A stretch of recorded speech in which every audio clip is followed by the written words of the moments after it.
This is the College Hockey News Insiders Podcast. Wilmer behind the back, spinorama, he scores! What a goal by Jeremy Wilmer! Discussion. Into the net with a shot, he scores! Owen Mike goes 4-2, Western Michigan. Opinion. Back into the near circle, fires, he scores! Hysteria here in Hockey Valley as Penn State upsets number 2 Minnesota. Special guests and your listener questions. The icing is waved and it's over! Western Michigan has won it. The Broncos are the Frozen Four champions of 2025. Taking you through the world of college hockey, here are your hosts, Adam Roden and Mike McMahon. And yes, here we are as we reach the end of October into November, the first month of the college hockey season. And Mike and Adam here, as Grady Joe eloquently said. And here for another week with Minnesota Duluth as our team of the week. So we will get to that shortly. Scott Sandlin, head coach, you'll hear from him. So here's the big question. How late, if at all, did you make it through 18 innings? I was out with Tyler, my oldest, last night. He had practice. We got home. By the time I got the game on, it was about the 5th, and I made it all the way to the end, with the exception of in the 14th, I missed about half an inning. I just dozed off and then woke up and made it till the end. I was paying for it today, though, but I did make it till the end. I was, not paying close attention because I'm usually so busy with other stuff in the evening. And then as the rest of the family went to bed, I started checking in around the 7th, and I saw Tiny tie the game. And then from there, I was kind of locked in. And then it just kept going and going and going. I was trying to do actually college hockey news stuff on my laptop while watching. And I made it all the way. I swear to God, so then my wife fell asleep. She's like, put the headphones on. So I had headphones on. And, so but that allows me to get too comfortable because then I'm lying there. That's the thing. That's what happened to me. In the 14th, I got off the couch and I was like, I'm going to go watch this in bed because I know my wife's asleep at that point. And, and that's when I dozed off for half an inning because I laid down. I've got 2 hours on you. So still but still it was midnight, and after midnight. And so I'm sitting there and I kind of want Toronto to win because, who likes the Dodgers these days? But, Ohtani's fun to watch. I walked him, 5 straight times or 4 straight times. Seriously. He reached base 9 times. That's insane. I know. It's ridiculous. But, I was waiting for them to finally pitch to him, but they never.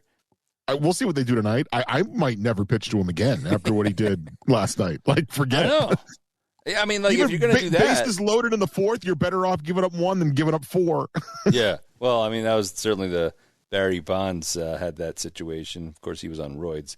Let's hope Ohtani's not. But, yeah. His head hasn't grown yet, so that's always a good sign. I was going to say, so I made it all the way up to the 18th as I'm sitting there, and then I swear to God, 3 minutes before the Freeman home run, I was, just lost, I was passed out. But then, I woke up as I see, him being interviewed after the game. What the goddamn Freddie Freeman again? I rewound a minute and saw. I was like, geez, he's a great player. I don't mind him, but he was a Mets killer, obviously, for all those years, so I have to hate him. But so yeah, but baseball. I mean, that was baseball at the best. That's why you don't have the cockamamie overtime rules in any sport, at least in the postseason. I mean, thank God they don't have it there. There was some interesting play. I mean, how many guys got thrown out on the bases? And, I know. It's crazy stuff. Couple of times where they had runners on, both teams trying to bunt guys over, and guys couldn't bunt. Nobody knows how to bunt anymore. It's crazy. Nobody knows how to bunt. They did have the one successful bunt. Was it the 17th inning where they left him on third with he went to second, right? And then he was So whatever. It was good, fascinating. That's when baseball's really good. But on to hockey. And this college hockey season has been bonkers so far, and it's not going to get any different probably. As we've talked to before on the show, and we've talked with a number of coaches. you'll hear from Scott Sandlin soon about that. Just how, things are a little chaotic right now, more than a little, because so many teams have all new rosters, half new rosters at least, including his own. That used to be a big problem, but now it's so widespread but it's causing a lot of fire drills out there in the early stages. Basically, I was looking at the NHL scores too recently. I mentioned this to Sandlin as well. I mean, man, there's a lot of goals being scored. Yeah. I mean, you wonder, because the goalies haven't gotten worse, and the systems haven't changed. So, did the forwards figure out how to shoot in this new style now over the last 10 years, or is it just because there's so much more open ice, as Sandlin referred to, because nobody's doing the tractor pull anymore? That could be. I noticed this. So oddly enough, I was using the stats customizer on CHN, and just looking, because I had this feeling, I'm like, it seems like goals are up, but I wasn't going goals per game. I was just using goalie save percentage, and I went back to, I think, the COVID year, like 1920, and the national average for save percentage was 909 that year, and so far this year it's like barely over 900. It's like 902 or something like that. I mean, I think the NHL has trended that way as well. Yeah. So, I mean, it's fun. Yeah. So can't complain really, but it is interesting. I mean, I think it's a different kind of, like, if you go back and watch the 80s and the 70s and whatnot in the 90s, I mean, so much goaltending was just not on the level it is now. So it's fun to see, like, there is great goaltending, there are good defenses, and guys can still score. So, I mean, I think hockey's at a peak as it is right now. I thought the early 90s were sort of a peak time for the NHL, and now I think is a golden age as well. So, all right. Well, as far as the games are concerned, Minnesota Duluth, our team of the week, as we'll talk to Scott Sandlin about. They beat Minnesota twice on the road, avenging last year's 2 losses around this time of year at home.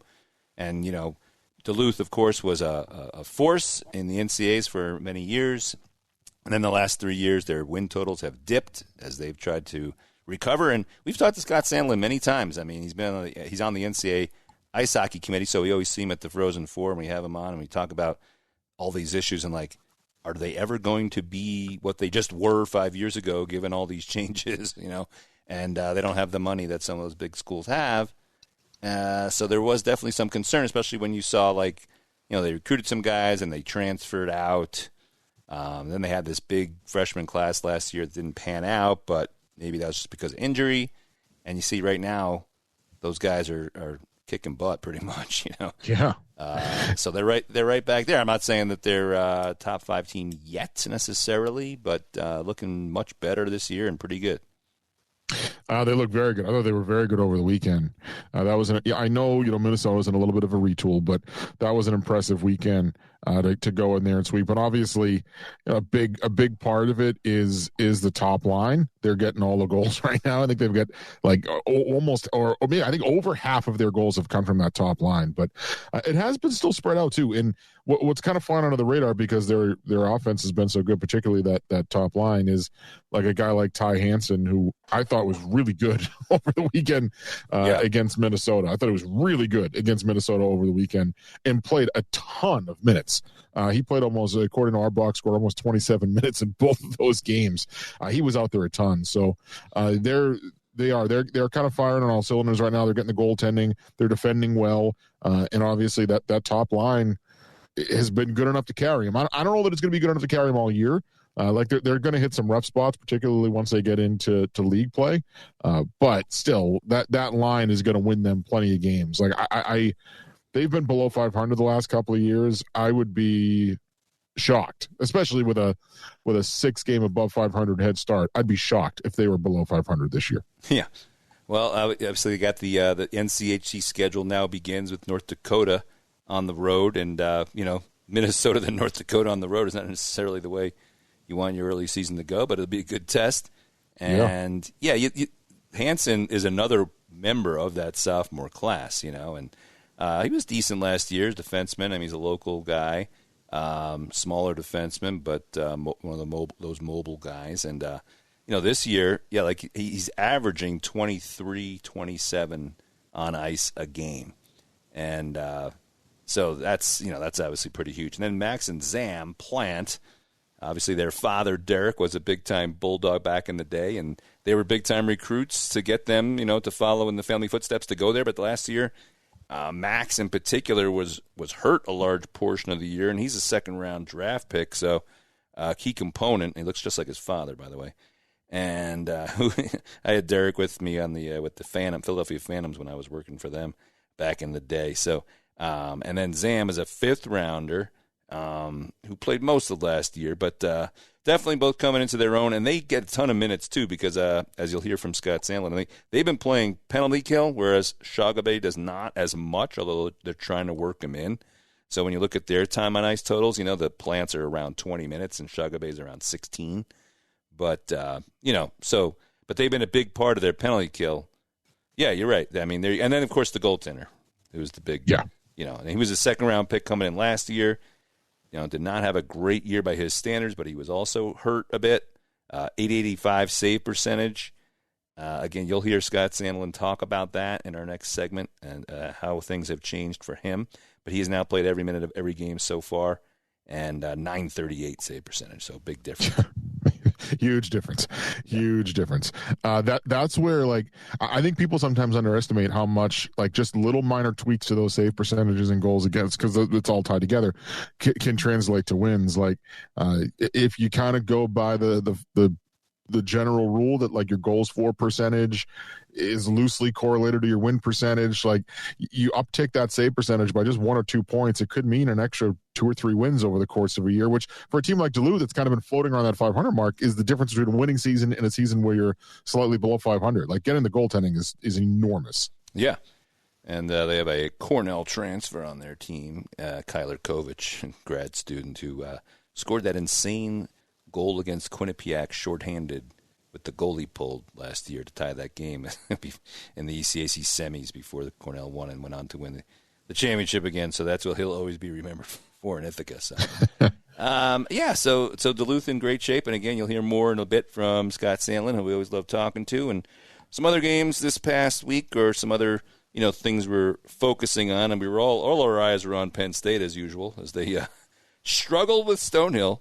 Again, I mean, Gavin McKenna did have a goal in each game, for what that's worth. 2 goals and 2 assists for the weekend to bump him up a little bit. But, I'm not sure what to make of Penn State struggling with LIU. I mean, Clarkson, too, for that matter. I mean, Clarkson's a weird team. They beat North Dakota this past weekend, so who knows what they are, actually. They've been all over the map. But LIU and I think LIU's a pretty decent team, and Stonehill played them tough, but, I mean, man, did they struggle, especially 5-on-5 the last 4 games. Yeah, I saw LIU this weekend. I thought they were really good, and not a 1-5. Like, I saw them when they came into that game against Merrimack 1-5, and 3 of those losses were in overtime, 1 of them to Penn State. I thought that team worked really hard and looked really good. So the big thing with Penn State, like, the games where they've struggled, it's been giving up opportunities, and it's not just shots, it's scoring chances. Like, one of those Long Island games, their expected goals against was 3.6. One of them to Stonehill was 3.2. They're scoring plenty, they're generating plenty. They've been over 3 expected goals a game in every single game they've played this year, and they've had a couple of games over 4. One game against the second LIU game was approaching 5. Like, when they've struggled, it's been giving up just way too many scoring chances. And I think you see that sometimes with teams that get a little intoxicated with playing offense, and they have a lot of guys because they're offensively gifted. I think you see them sometimes get a little too loose in transition and in their own end because they are so focused on playing offense. And to their credit, they've, like, on nights when it's happened, they've fixed it the following night. It hasn't really been 2 nights in a row like they were. I thought they were bad. I watched both LIU games last week. I thought they were really bad defensively against LIU the first game on the Friday night, and then tightened it up on Saturday. And then same thing against Stonehill. Like, they weren't very good against Stonehill on Friday, and then tightened it up on Saturday. So, yep, and it's going to get a lot different now because they go at Ohio State, at Michigan State, home for Michigan, at Minnesota before they go have a home and home with RIT after New Year's. So, yep, we'll find out more about them, just like we will a lot of teams coming up. But, yeah, credit to LIU, honestly, and Brendan Riley for continuing what Brett Riley did there, because they barely play any home games. I mean, they haven't played one yet. Nope. Except for the exhibition game they played Monday and beat Simon Fraser. They have 2 more exhibitions this weekend. They go back on the road. Their first and only actual home game in the first 2 months of the year is against Merrimack on November 21st. I think that was a favor, like a late favor from Scott Borak. It was a late thing. Merrimack lost a game, so they're actually playing a 3-game series. LIU's going to Merrimack twice. Merrimack's going there once, and then Merrimack's going there for a second game next year. So it will be a 2-for-2. Right. But yeah, it was kind of a favor. We saw Brendan Riley before the game. They only have 9 home games the entire season. I know. I mean, and I believe most of those are exhibitions. If you look through it, yeah. Stonehill twice, UConn, Army, Merrimack, and the others are exhibitions. And that Merrimack game, like you said, you saw them this past weekend. I mean, Merrimack beats Quinnipiac, right? Loses to what's that all? Is this just another Jekyll and Hyde type team that we're gonna have to live with all year, like everyone else? I think so. Yeah, I mean, I didn't think they played all that poorly in that Saturday game. I mean, LIU just played really well. And again, like most teams, where it went wrong for Merrimack in that Saturday game was defensively. They gave up chances in transition. They gave up too many odd man rushes, and they took 3 penalties basically in a row in the third period. And LIU scores in the power play to go ahead on the third one, and then tacks on 2 empty netters at the end of the game. So they just kind of ran out of gas at the end of the weekend. I didn't talk to Scott Borak about this. My theory was they played 3 one-game weekends in a row. So I wonder, right. They had not had to manage the back-to-back yet. They're 20-something-year-old college athletes. I'm not saying anybody's out of shape. I'm just saying, the mental aspect of they had 3 weeks in a row where they could empty the tank to win it, to try to win a game. And did they do that to beat Quinnipiac on Friday, and then all of a sudden they're in that third period, they're running out of gas, they take 3 penalties in a row, and LIU scores a power play goal? That's kind of what I think may have happened. All right, well, let's pop around really quickly here. A bunch of big games. And by the way, MPI, which is the NCAA percentage index, which they're moving to this year from pairwise, in case you don't know, and in case you don't know any of it, it's this objective system that selects the teams for the NCAA tournament. We've always talked about it, written about it for 30 years on our website, College Hockey News. Everything pairwise has been replaced now with MPI, so check it out.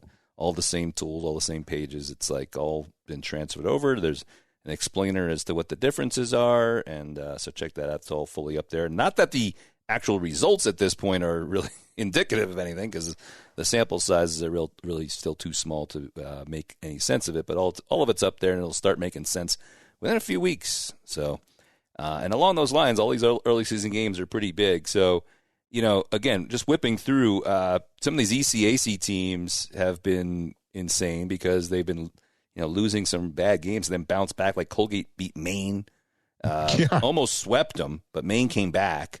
Again, same with Clarkson. I mean, Clarkson only lost. They won on Friday against North Dakota, and then only lost 1-0 the next night.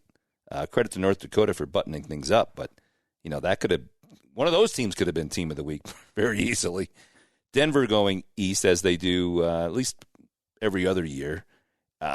Beating Boston College 7-3 on Friday and just, kind of blowing their doors off. And then the next night being shut out by Northeastern 1-0. I think they outshot them like 36-14. Lawton Zaker. The former Brown goalie. Yes. Another former Brown. Poor Brown can't keep their goalies. Gets 35 saves. And, it was 35-14. Yeah, it was weird. I expected Denver to go in there and just keep the route going, but Northeastern came back and wins it 1-0 as much as they were hanging on there. But, BC, I don't know. You focus wherever you want, but my interest is more in, how BC got blitzed in that game. They've not been very consistent so far. That the Quinnipiac loss, they really got outplayed. Is this to be expected though? They do have I think so. I mean, they did lose a lot up front, obviously, Boston College, but they also have a pretty experienced guys in the back, with Fortescue and Manetian and I actually thought they played okay. I mean, not to put it on one guy, but they played okay against Denver. Their goaltending wasn't great. Yeah, well, that's true too, but still 7 goals. For sure. Obviously that's a big difference this year, right? They're bringing in Luca Cloutier, who's a 5th-round pick of the Avalanche, and so far, he was okay. Then 6 goals against Denver. I mean, if it's his save percentage is .888, but that's basically all from one game. So, it's hard to know how to judge that at this point. I think they expect Cloutier to be their guy, and he's been good up until he wasn't very good on Friday, but he was really good in the 3 games previous to that. Wasn't against the stiffest of competition. I mean, I shouldn't say that. The 2 games at Minnesota were impressive, and then they had that game that was at RPI. He only had to make 11 saves in that game, or he only faced 11 shots in that game. He only had to make 10 saves, right, in the win over RPI.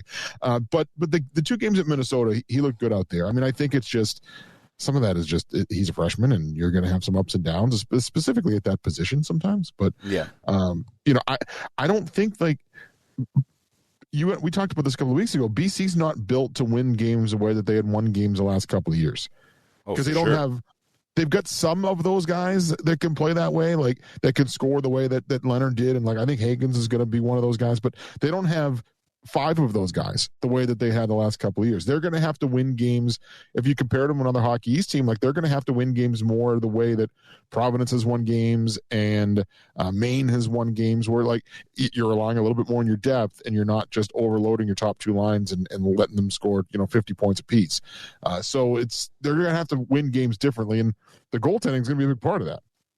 Oh, absolutely. And yeah, it's tough because you got Hagens playing with Conmey and Stiga. I mean, maybe that's not Leonard and Perreault and whatnot, but I mean, that's pretty good, right? And then Wilmore, Gasso, and Dean Letourneau is, he looked pretty decent, like he's coming into his own kind of thing. Yeah, he just wasn't ready last year. Yeah, he should have played a year in the USHL. Yeah. That's all that was. He's a really big guy, and it takes them longer. And Soundrial, who had 2 goals last year, has looked fantastic at times this weekend. So I don't know what his ceiling is, but if he plays like he did on Friday, it could be pretty high because he was kind of all over the place. So I also give credit to Denver, and that's why it was so shocking to me that they lost 1-0, even though they did put up 35 shots, because man, they looked tremendous. I mean, Polkamp's got 4 goals already. He's been all over the place. They got a 3rd-round draft pick, Christian Epperson, scored his first goal. He looked pretty good all weekend, honestly. Who else? Sam Harris has been active. Jake Fisher, who's a guy they're relying upon to kind of be one of those, okay, you moved up from the 4th to the 3rd to the 2nd line. He scored 8 goals last year as a freshman. Now he's got 3 goals in 6 games. So, I mean, everything sort of seemed happening, the right way for Denver. And even in goal, I mean, you go from Magnus Krona to Matt Davis, and now you've got, the next guy in line here in Quentin Miller, 4th-round pick of Montreal. And, he's looked pretty decent. His save percentage is .945.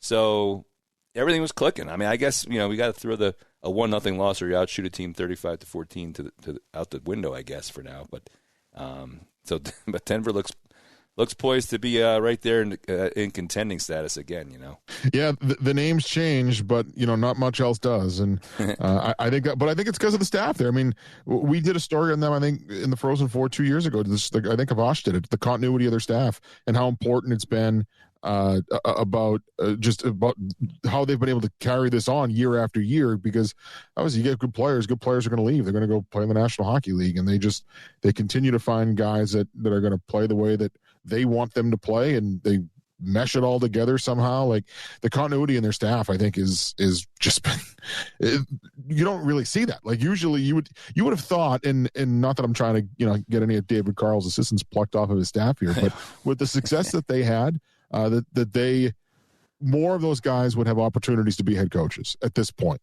Especially with the number of openings that we've seen. But part of that, too, is I'm sure Denver is a school, and I think this is true with the Big Ten schools, too. Denver is a school that, hey, if even if I'm an assistant coach, if I'm being well taken care of and I'm being paid well and my family's happy, like why do I need to go? Yeah, that's what I was going to say. I don't really know how much those guys even want to be. Like they may have an opportunity and they just don't want it because both of them have been head coaches before. That's true. And they are, and Denver, the golf is great, as I always say here. So why move? But, we've talked about this before, but I mean, because it's happening again right in front of our eyes, it's good to point out Denver, just the way they do it. We've talked about it many times during their last runs the last few years, just keeping their guys, guys not leaving early. They're able to go from freshman to sophomore to junior, progress. Guys leave early here and there, but not, obviously just Z Williams just left after his sophomore year, but, first round pick and it's time for him to go. But look at the roster. Do they have a transfer this year? I know they've had them in the last couple of years, but if you look at, not only do they have 8 juniors, 3 seniors, and 5 sophomores on the roster, but all of them were there last year. Yeah, I don't think they do. I mean, the only 2 transfers I think on the roster are Salmonen and Polkamp, and they transferred last year. Right, exactly. So I don't think there's any new transfers. Yes, every single guy on the roster who's not a freshman was there last year. So you talk about coaching continuity, but also player continuity. Yeah. And that is huge. And whatever that magic potion is that, allows guys, you get on that cycle and if you can keep riding it, I mean, it's unbelievable. You figure at some point some holes will get poked in somehow and you'll lose a bunch of guys out of the blue one year. But for now, if you're able to keep guys happy and fourth liners and third liners and move up, I mean, that is like the perfect formula, really. Yeah. And I think another part of it is they did things the right way when it comes to investing in development facilities. And that all comes from the coaches too, because, the ADs, they ask where does the money need to be spent, but the coaches really direct that. And I think that they've put themselves in a spot where NHL organizations are very comfortable sending their players there because they know they're going to develop. And whether it's a first round pick or whether it's a 5th round pick, teams are very comfortable with their players going there because they know that the staff is going to develop them the right way. And also they have the facilities there to do it. They treat their players really well. And that's becoming more and more important. We've talked about it a lot.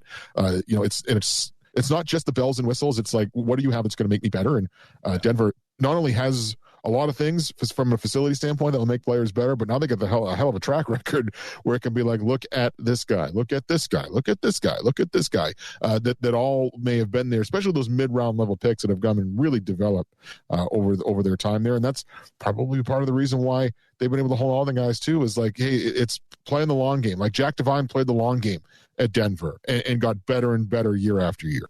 Just look at their freshmen and where their drafts are. 3rd round, 6th round, 5th, 7th, and 4th. You're not talking about first rounders there. Epperson is a 19-year-old from the OHL who is a 3rd round pick. Is probably as high end as you get there. He's a defenseman, so he's going to be fun to watch, I think. Mm-hmm.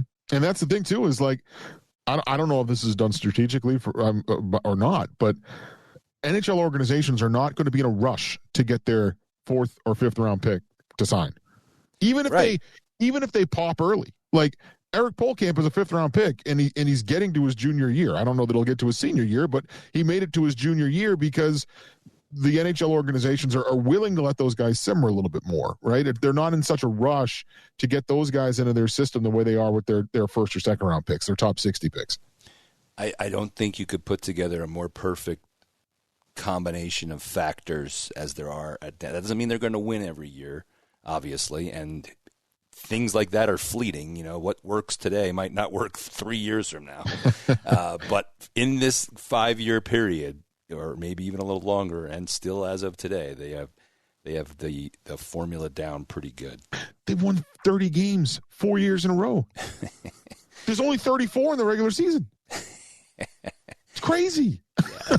there's no end in sight to that at the moment. So anyway, the point is, Denver again looking good.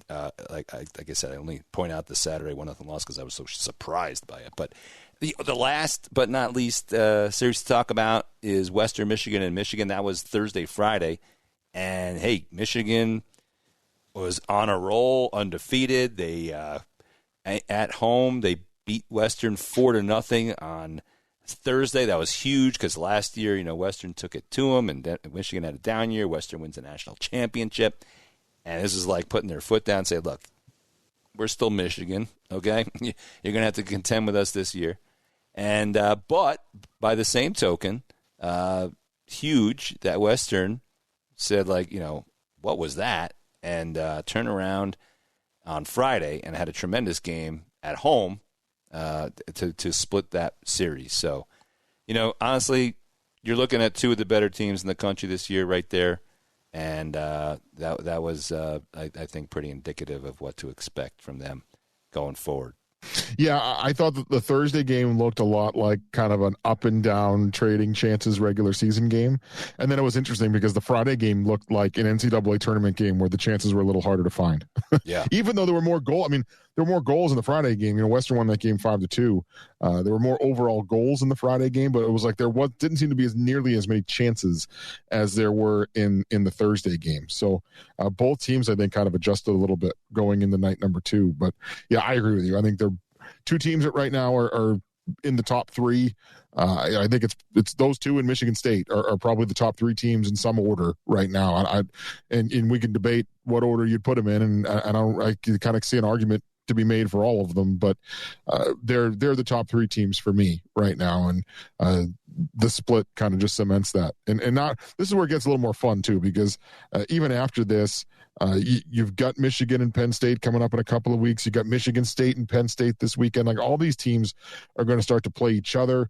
They're going to get out of non-conference play and get into conference play. Like we got Western and Denver coming up the second week in November. Like there's a lot of these big matchups that are coming up now because all these teams are going to be in league and start playing each other. Yeah, and Western, they have a pretty good formula too. They have a great coaching staff, and they've figured a lot of things out. Just a little different than Denver in the fact that they have brought in a ton of transfers over the last few years. But they've made it work more so, I think, than anybody else. You know, because it's not easy to do, and they've done it. So they've been filling holes that way. They only have 6 freshmen, and one of them from the Major Junior Western Hockey League. So it's been a little bit different formula, but it also is working for them. It's similar in some ways, different in other ways than what Denver's done. But I do think Michigan, though, is back, so to speak, as well. I mean, Ivan Kovic is the real – I figured out how to say it properly now, by the way. It's Ivan Kovic. Thanks a lot to the Big Ten broadcast. I really should have done a better job studying speaking of names, I got to make sure I pronounce it right. Jason Hajdu's pronunciation guide from the – Yes, it's saved in my inbox every week. College Hockey Inc. Guru, Jason Hajdu, who puts that out every year, which is tremendous. I did not study it properly for Ivan Kovic, so that is the correct pronunciation. But he's the real deal, and they're in really good shape. So, oh man, all right. Listen, we'll take a break here. We'll come back and listen to hear from Scott Sandlin, coach of Minnesota Duluth.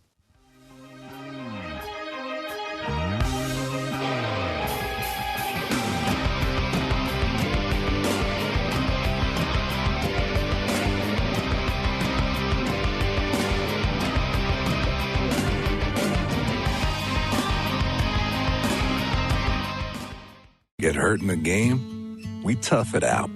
Feel exhausted? We push on. Feeling down? We pull ourselves up by the bootstraps. But there are times when bootstraps aren't enough. When stress gets to us and we need to talk to someone about what we're really going through. So we're going to reach out, because sometimes mental health is not a one-person job. Visit loveyourmindtoday.org. That's loveyourmindtoday.org. Brought to you by the Huntsman Mental Health Institute and the Ad Council. We're here with Minnesota Duluth coach Scott Sandlin, and coach off a sweep at Minnesota. Always fun. I mean, you don't know necessarily what it's going to mean, I think, for the full season, but it's always good to do. It's always a nice boost for everybody to when you can go in there and beat your rivals like that. Yeah, for sure. Our fans enjoy it for sure. But again, we knew they're obviously always a good team, and that we've had some success in there over the years. But I think it was an important weekend for us here too, is right before league play to go in and play well, and obviously to get a couple wins was huge. So nice way to come out of that and go into the start of NCHC play. Yeah, like you said, you've had your good moments, not so good moments there over the years. Mm-hmm. But last year was one of those, where you went and played them and lost both games. So I think was that at home? Yeah, I was at home. Yeah. It was at home. So it's good to get that revenge, so to speak, I guess. Yeah, some of the younger guys remembered that. I think the first period of the Friday game last year, I think we should have been eating popcorn in the stands because it was 4-0 quick, and right. we made it a game. But they were clearly the better team that weekend. Yeah, so like you say, you don't want to take too much away from one weekend, no matter who it's against. But I mean, is that a good signpost, I guess, of the difference between this year and last year? Can you take something out of that? Oh, for sure. I think again, we talked about it before. You got to keep earning your respect, and I think our guys, had a good week. They were excited to go play, and obviously, a lot of with the Minnesota kids we have, there's a lot of history between a lot of those kids too, and we came out and we had a really good game Friday. We didn't give them a lot of room, and Saturday was certainly different, and which we expected, and we got fortunately got a lead and made that hold up, but we got good goaltending, which has been a key to the start this year. Obviously, our top line has been really good. Power play is starting to click after being 1 for 15 through the first 4 games, and right. Some of our younger players are getting some seasoning and they're contributing. So it's been a pretty good balance so far. And I think probably the biggest difference, Adam, we've played better defensively than we did last year up to this point. And Adams, had a good start to the year too in net. Yeah, for sure. Just having them all healthy, right, and together right now is probably just half the battle. Yeah, last year we lost Max in the first game, the overtime against Bemidji, and that line as a freshman line scored all 3 goals in the first college game they played. Right. So having him go out, that early didn't help. But definitely having those guys play together last year and come back a year older and, like you said, healthy and probably a little wiser, I guess. They've had a great start for us and certainly been a catalyst. And we knew that going in that those guys are going to have to, be good for us, all year, kind of jumpstart our offense because that's the kind of players they are. And, obviously the power play too, that whole top unit returns intact from last year where they had some success too. So it was a good way to start. And again, I don't, obviously it's hard for me to watch every game, but so I just looking at some numbers here, and I noticed Max and Zam play like about almost 20 minutes, whereas Jason's like 16, 17. Is that shorthanded time? What's the difference there? Yeah, those guys are killing. Shugs did a little bit and will continue to do a little bit for us. But those guys have been that's where they probably benefited the most, right? The extra minutes. So gotcha. And they're doing well in that job. I mean, they're doing really good. Yeah. They're all 3 of them, but they're all smart players. Yeah. Anticipate plays well, great sticks. And it's nice too because they can contribute and be a threat shorthanded too offensively when they get pucks. So I think Max has 1 shorthanded goal this year, but they're just we're trying to find ways to create a little more depth, and we're doing a little different penalty kill this year. So right. Those guys kind of fit what we're doing as well. Gotcha. Is that more aggressive or something in that regard? A lot more. Yeah. So gotcha. so far so good, but I'm not a X's and O's expert, but I'll keep a lookout for that. Not that you want to give away secrets, but I'm sure the other coaches have figured out what you're doing by now. There seems to be more of it. We're going to play a team this weekend does the same thing. So, versus maybe sitting back, right. little bit more. But again, like we've talked about it for a while, and you just got to stick with it. You know, you're going to get burned. We've gotten burned a couple of times already, and you just got to stick with it. And so far, our guys like playing that way too. So that's a big part of it. Well, maybe I'm making this up, but I'm just curious, like if that's a trend nationally. I mean, is it the base, like are defensemen more mobile, more able to get pucks through? You got to be on them more. Is that kind of the thought process there? We just felt that we were giving up too much, you know, in the zone. And, you know, there's a lot of teams there. The diamond is now the big thing. You know, they see it more in the NHL. But you see a lot of pressure penalty kill teams in the National Hockey League too. And, you know, that's even scarier with the players they have. Right. But, you know, we've talked about it and we implemented it. And we're going to, you know, kind of roll with it until we have to make a change, but I don't see that happening. You know, I was looking at NHL scores this weekend, and it was like 5-4, 6-5, 7-3. I mean, holy smokes! Like I feel like we're back in the '80s all of a sudden. What's happened? I don't know. I don't know if you watch it enough. Fun to watch. Yeah, it is fun, but it is interesting because it's not like, you know, the reasons everyone said for why defense was, you know, so much more is goalies were better and systems were better, but it's not like those things have changed. So I wonder if shooters are just now caught up or something. Yeah, a little more room. I mean, obviously a little bit with, I think the way the game is played, obviously, you know, there's a little more leeway on the skill players, right, to make plays, and not the old days when I was playing where you could hook a ride for about 30 feet and not let them go. Yeah, right. That's or get clotheslined if you were scooting around too much, you know. No, I hear you. So, but you mentioned Adam Gajan, obviously, who was, again, also another guy who was hurt last year for quite a bit. Mm-hmm. And just to have him healthy, I mean, knock on wood, let's, you know, hope. But he's played every minute of every game. So, you know, the injury stuff notwithstanding, did you notice something different in him? Did he do a lot of work in the offseason to shore things up?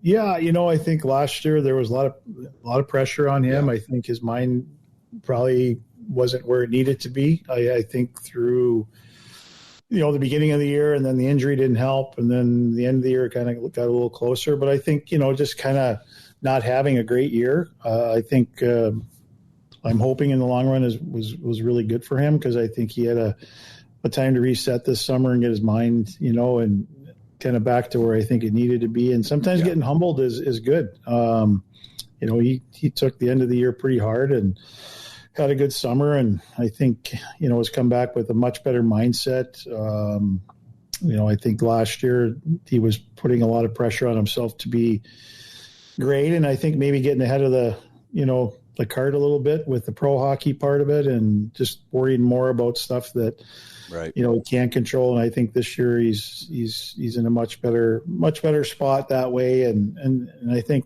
again, like most players, you know, you're going to go through some adversity, and it's how you respond. And then so far so good with him. He's seems like a different kid, and it's not just his play, but just personality too. And I think that's going through last year and learning a lot of things and you know, turning that into a positive.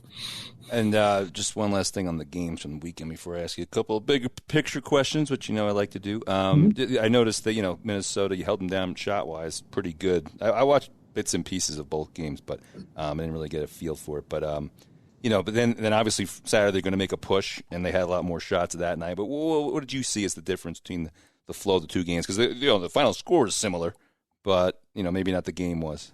Yeah, I thought Friday we didn't give them much room at all. I thought we really did a good job being on top of them and staying on top of them and not really letting their transition game going. We had probably the first, you know, 4 or 5 minutes of the game Friday, we didn't get some D zone exits, and it allowed them to sustain some early pressure, and then we got better and got cleaner on those, and we were, I thought, pretty good for the next 50, 55 minutes. And then Saturday, as you know, it's always going to be a different game. And I thought they came out, kind of attacked more in the middle. We were not as aggressive on top of them. And I thought, you know, the big difference was Adam was really good in the first period. He made some key saves for us to keep it 0-0. And then it allowed us to get the lead. And, you know, I thought, you know, we kind of, you know, went from there. But it was they were a much better team Saturday. I didn't think we were as good as we were Friday. Right. But when we needed, Adam to make the saves, he did that. That's kind of what he's done this year too. And whether it's been a lot of shots, I think Minnesota, that was the most shots we gave up, I think, in any game. Right. But and that can be deceiving too, because when we played Bemidji Friday, they only gave up 19 or 20, but they had 7 or 8 really good chances. So. Yeah, they seem to be doing pretty well this year so far. Yeah. So, but now you go to North Dakota. So the league season begins. So it's like. I don't know if the message is any different now going into that. I mean, if I feel it's going to be harder, challenge. Obviously, overall the NCHC is harder, but I don't know. So, what's the message going in this weekekend? I guess. The same. We want to. Again, this obviously now you're playing for points, and obviously we know, especially guys that have played in our league, know it's you got to fight for every inch. So I think it's going to be a lot more contested, a little more. Competitive from the physical side of it. But, again, a team that got good depth. I don't know what goalie they're going to play, but, tough building, always a tough building to win in. But, I think last weekend going to Mariucci was good for us prior to this. I mean, I'm not sure I want to have back-to-back road trips to Minnesota, North Dakota every year, but, get them out of the way. And I think, we've played pretty well on the road. We've been on the road 5 of the 8 games. So this is, we haven't been at home. Last year we were at home a lot. So I think this is good for us to keep finding out, where we're at. And again, every team plays a little bit different. So you find out where your holes are and where you need to keep getting better. And hopefully also the good things you're doing, if you can keep doing them against, the good teams, that's a good sign too. So these are always like you say, the message doesn't really change. The stakes maybe become a little bit higher just because you're starting league play. All right. Well, we've talked about all these issues at the Frozen Four the last few years, but since then, I mean, just in terms of your roster construction, I think you have one player from the major junior who scored a goal this past weekend. He did. Yes. And I don't know whether to call these guys freshmen or not. That's like the thing that I get driving me crazy. But how do you look at these guys? He's getting a lot of minutes early on, and obviously you need him back there with some experience. So, yeah, I think they are freshmen, believe it or not. And it's funny because talking to other coaches too, we've all said the same thing. They're still freshmen. It's going to take them some time. Some are obviously doing well right off the bat, but it's even with Graydon, I've seen him improve each and every week. And, it's our game is certainly a lot, faster, I think, than what they're used to. And so I think it's still an adjustment, but it's been good. Like we didn't go too deep into it. We kind of wanted to see, how everybody does with this new experiment. But certainly some teams went in pretty hard, right? So he's been good and he's fit in well, and school, he's doing well there. But we knew that about him too, that he wasn't afraid about the school part. So it's interesting though. Time to tell. Yeah, I mean, 20 years ago, who might have thought that like this feels like a step up for these guys? Like that might not have been the case 20 years ago, but it really is, right? I mean, it really is a difference. A higher class. I mean, I know the major junior guys don't want to hear this, but I mean, it is for the most part. Yeah, no, I think it's a step up. I think it's no different than college. You go from college to pro hockey. It's a step up, right? And a lot of the things are very similar. But like I said, the good ones figure it out quick, and you're going to have some better players as the year goes on for all the teams. And in general, I think overall it is going to make college hockey better, and I think you see that too with even just the early season games. Right, some of the, the scores and who's beating who, and we'll see with the parity and whatever you want to call it, but it's certainly, I think, anytime you have a bigger player pool, and we can attract some of the better players, it's going to make our game better. Yeah, I mean, that's like you alluded to. I mean, you don't have a lot of sophomores and freshmen, obviously. I'm just looking at the roster. I mean, you had some transfers, which help out as well. But, I mean, the thing is that you would say normally that would be like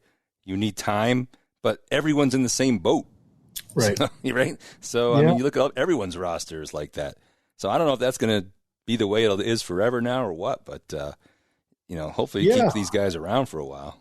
You still want the kids that fit your program and want to be at your program and kind of fit, the style that you want to play. And, again, we're not going to be the big money school that's throwing a bunch of money around. So, again, our intention is to kind of keep doing it the same way and just, you just have a bigger player pool. Yeah, right.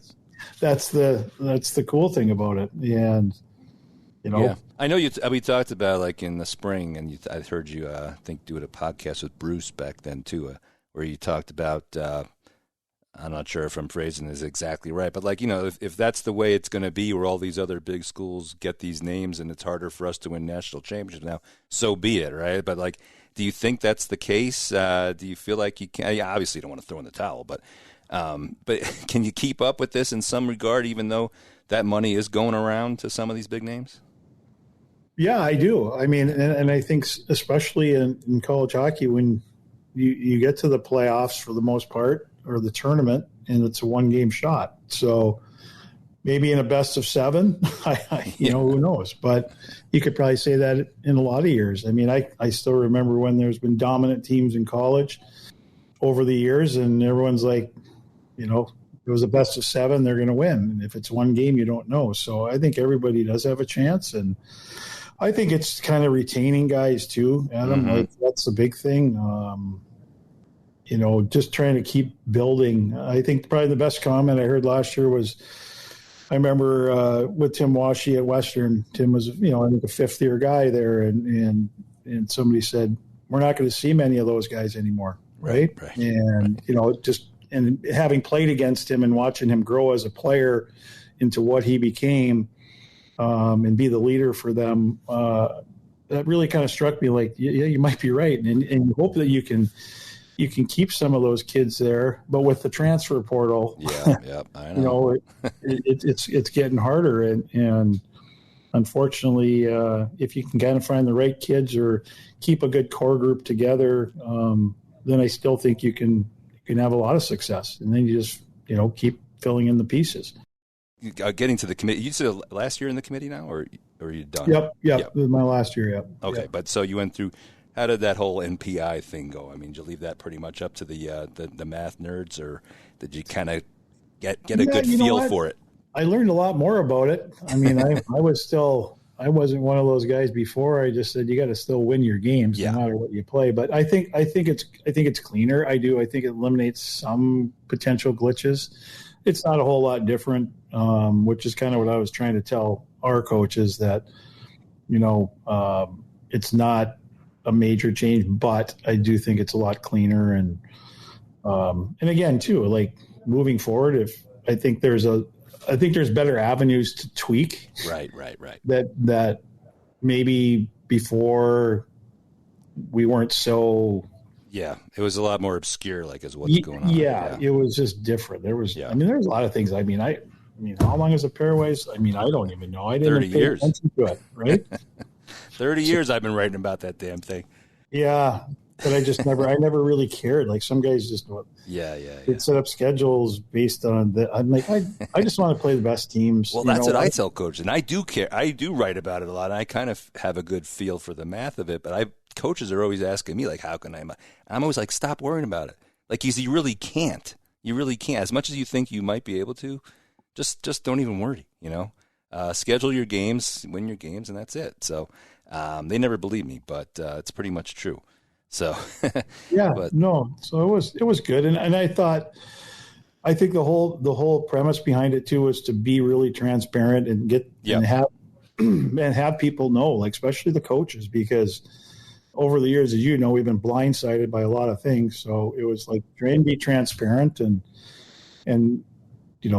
here's kind of our timeline, because they had to get it in. But and I thought we did that with the AHCA calls in Florida, and just conference calls with commissioners and some coaching, it was good. And I've heard that from a lot of the coaches that they felt how it was done as far as getting that information out and being able to ask questions and was really good. So I think whether it ends up being great or not, I think we did it right. I think we did it right. No, for sure. Well, and some of these tweaks are pretty esoteric, right? And they're not going to necessarily make that big of a difference. But I'm just curious how it sort of the thought process for the two things in particular, the overtime weighting, right? Like it was at one point it was 2/3. In recent years it was 55%. Now it's 60-40. So, was there a thought process on that, just in philosophy? Yeah, I think a lot of it has to do with the home and away weightings too. Yeah, right. That, like, if it was just like, we had a lot of discussions on a lot of things, but I think like it was like the old days where a win was a win, and there was a weighting home and away, and then I think you could probably have done, a number of things, or maybe tighten it up. At least the 60-40 is tighter, because that's the biggest thing coaches wanted, was to tighten up that number so that the away team isn't getting more credit, right? Yeah.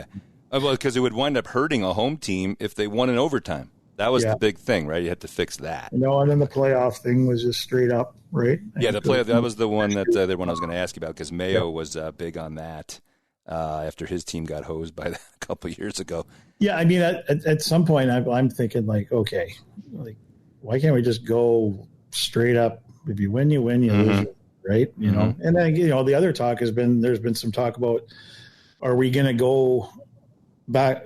Is there going to go a chance it could go back to 5-on-5 in overtime? Right. Well, I would love that. Not 3-on-3, which I'm fine with that.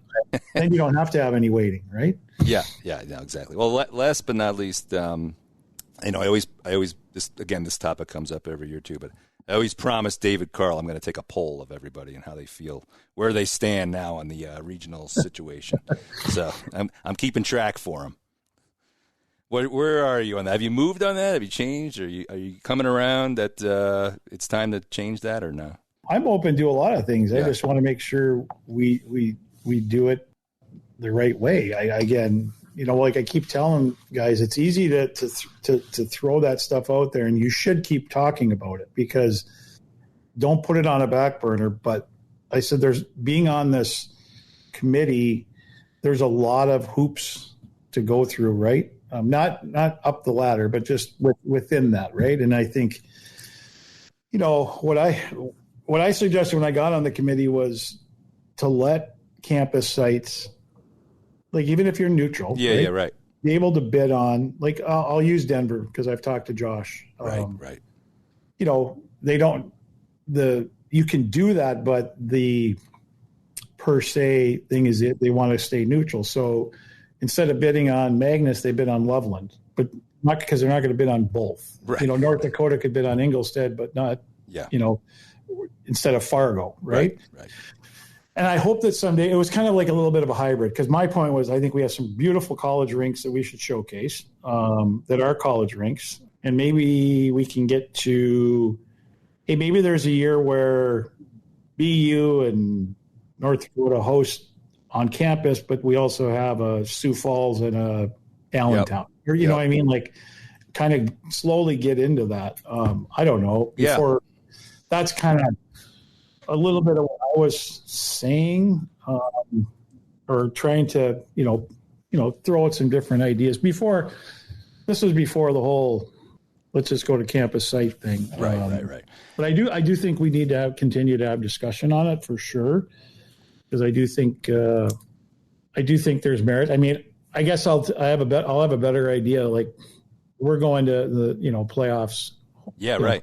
Sites this year versus the XL or now Grand whatever it was, but which is going to be new. For me personally. Yeah. No, and then I don't know how much you guys actually read the things I write, but David's always saying, like, what's your alternative, and like put out stuff, right? Like, I think there's a number of things that you can fix about the current thing. I'm not saying that it's perfect now. I just think one extreme to the other is not great either. So that's always been my point. Like, like not allowing home sites, but not allowing, like, being able to change, some of the biggest issues was always like, oh, they're a 4 seed and they're playing at home. Like, somehow, be able to fix that kind of stuff somehow. I don't even know how. Yeah, no, you're right. I think you and I talked a little bit about that a couple of years ago. Like that, being on there, like there are some things that, you have flexibility within the band, but that's hard when you, right. Like last year, right? I get it, right? Penn State's playing at home and they're playing Maine, and Maine had a good year. Like, should that happen? Like, probably not, but I mean, I always feel like there's a way to, if a team's a 4 seed, let's say, well, they were 3. I think it was 2 versus 3 last year, so maybe not. I don't know, but I think the argument always is, oh well, they prepared for it all year and they put in the money, so you can't move them out of there. But like, I feel like you kind of could, like, let the support staff stay there, but let the team go somewhere else. I don't know, like things like that. But it's I don't know. There's so many.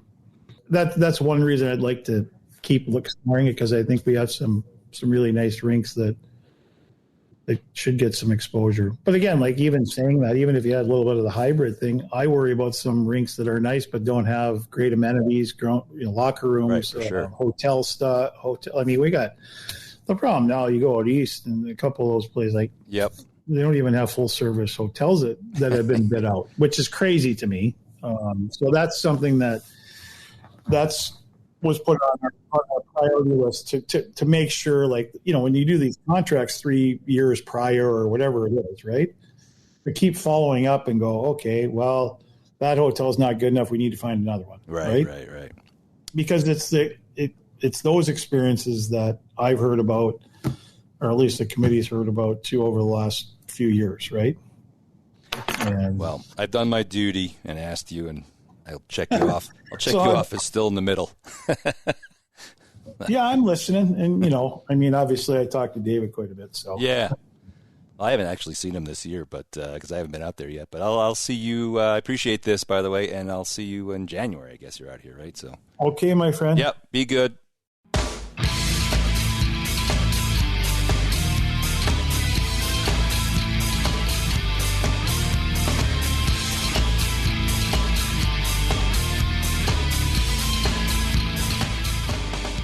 Retirement can be scary, but only if you're not prepared. That's why AARP created thisispretirement.org. Because unless you've already retired, you're in pretirement, and you still have time to plan. Learn about retirement savings options, potential tax breaks, and how you can build savings over time. Visit thisispretirement.org for free resources to help you customize your action plan and feel the retirement fear disappear. Brought to you by AARP and the Ad Council. All right, welcome back. Always great to hear from Scott Sandlin, head coach at Minnesota Duluth. Talked about the NPI there a little bit since he's on the committee, and one of the guys, I mean, even though our buddy Tim Danahy was the math guru behind it all, the committee has to approve it, so everything he tells them has to make sense. And talking about some of the, the little esoteric things in there that probably won't make that big a difference, but just wanted to logically button up. I mean, one of them was they tweaked that overtime weighting so that an overtime win is 60%. Now, it started out as 2/3. They thought that was too much, so they lowered it to 55%. But then 55 was too low because if you were a home team who won a game in overtime, it would actually hurt you because the home weighting is only 0.8. So if you do 0.8 times 0.55, it actually comes out below 50%. So it was actually a negative. So they needed to fix that, and they made it 60-40. So now it's basically 50-50 if you're home. But little things like that. It's funny. He did mention that there is still talk about going back to 5-on-5 one day. I was like, I love that. I'm all for that, buddy. I'm all for it. I know I've mentioned this before, but Mark Dennehy, former Merrimack coach, now I think he's a head scout for the New Jersey Devils. Used to say all the time, said if 3-on-3 is so great, why don't we play the whole game that way? Yeah, right. Well, but don't give him any ideas, is my point. All right, as far as some listener questions from this week, I think this might be a troll job. So Someone's asking. I like those. Someone's asking, rank the D1 Minnesota college hockey program. I mean, I think, I think I know what they want us to say, but because I'm pretty sure this is a Minnesota State fan. As much as I would love to give the nod over there to Minnesota State, who, by the way, they were, if not still are, I have to check this, as far as the NPI, they are 5th, actually, right now, in the NPI. And, again, don't take that too excitingly there. I mean, it's gonna change a lot. But they are decent. They are playing decent. They split Omaha. They tied 2 games at Wisconsin, and then they just swept RPI. So I think they'll have bigger tests ahead.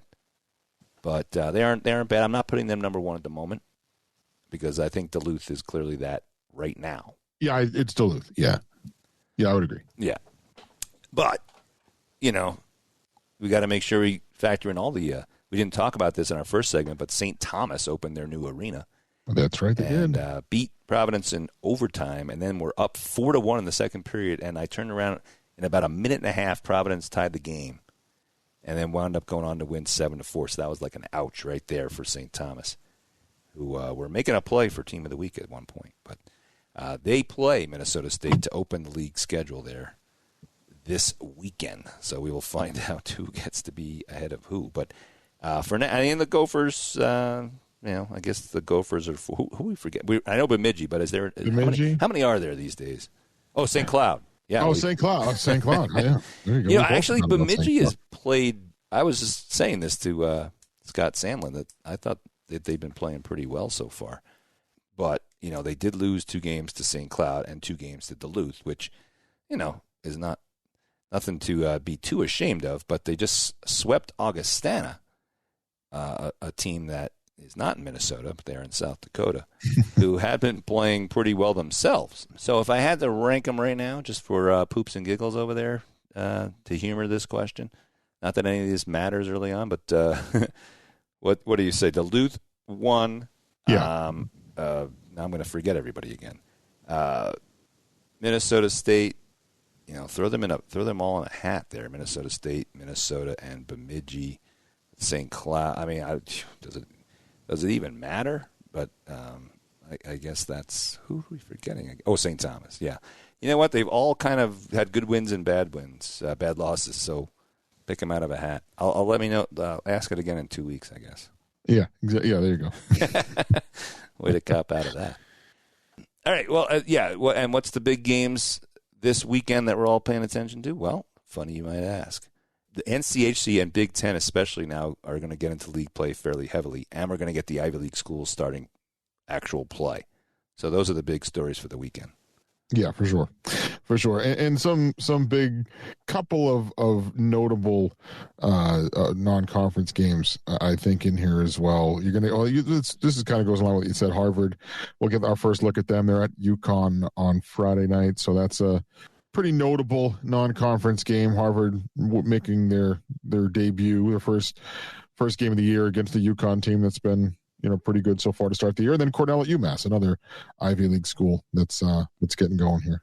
Yep, and those are certainly the 2 big ones in non-conference play, just because those teams getting going. Other than that, there really aren't big non-league games, so a lot of the big matchups are in conference. You've got BU at Maine. You've got, we've mentioned Minnesota Duluth at North Dakota, Penn State, Ohio State. So those are the big ones there. BC also has a game. They have 2. They start Thursday, Friday with Northeastern. So yeah, there's a few on. There is a few on Thursday again, so people should be keeping an eye out for that. I know, well, especially with the Big Ten Network now having it, be like hockey night. That's become a thing now, right? So pretty much every Thursday the Big Ten has a game that's on the network. I like it. So yeah, two this week. Penn State, Ohio State. They're going to open Thursday night at 6:30, and then Minnesota, Wisconsin follows up at 9 Eastern. So exactly. Check out College Hockey News for all the latest, and watch the World Series. Yes. All right, my man. We'll see you next week.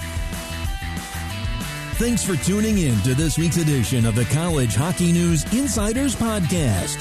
To submit your listener questions, please send them to @CHN News on X. And for the best college hockey content around, including features, the CHN Team of the Week, stats, rankings, and so much more, visit us at collegehockeynews.com. Until next time, we hope you enjoy all of this week's great on-ice action, and we'll be back to break it down on our next edition. For Adam Woden and Mike McMahon, this has been the College Hockey News Insiders Podcast.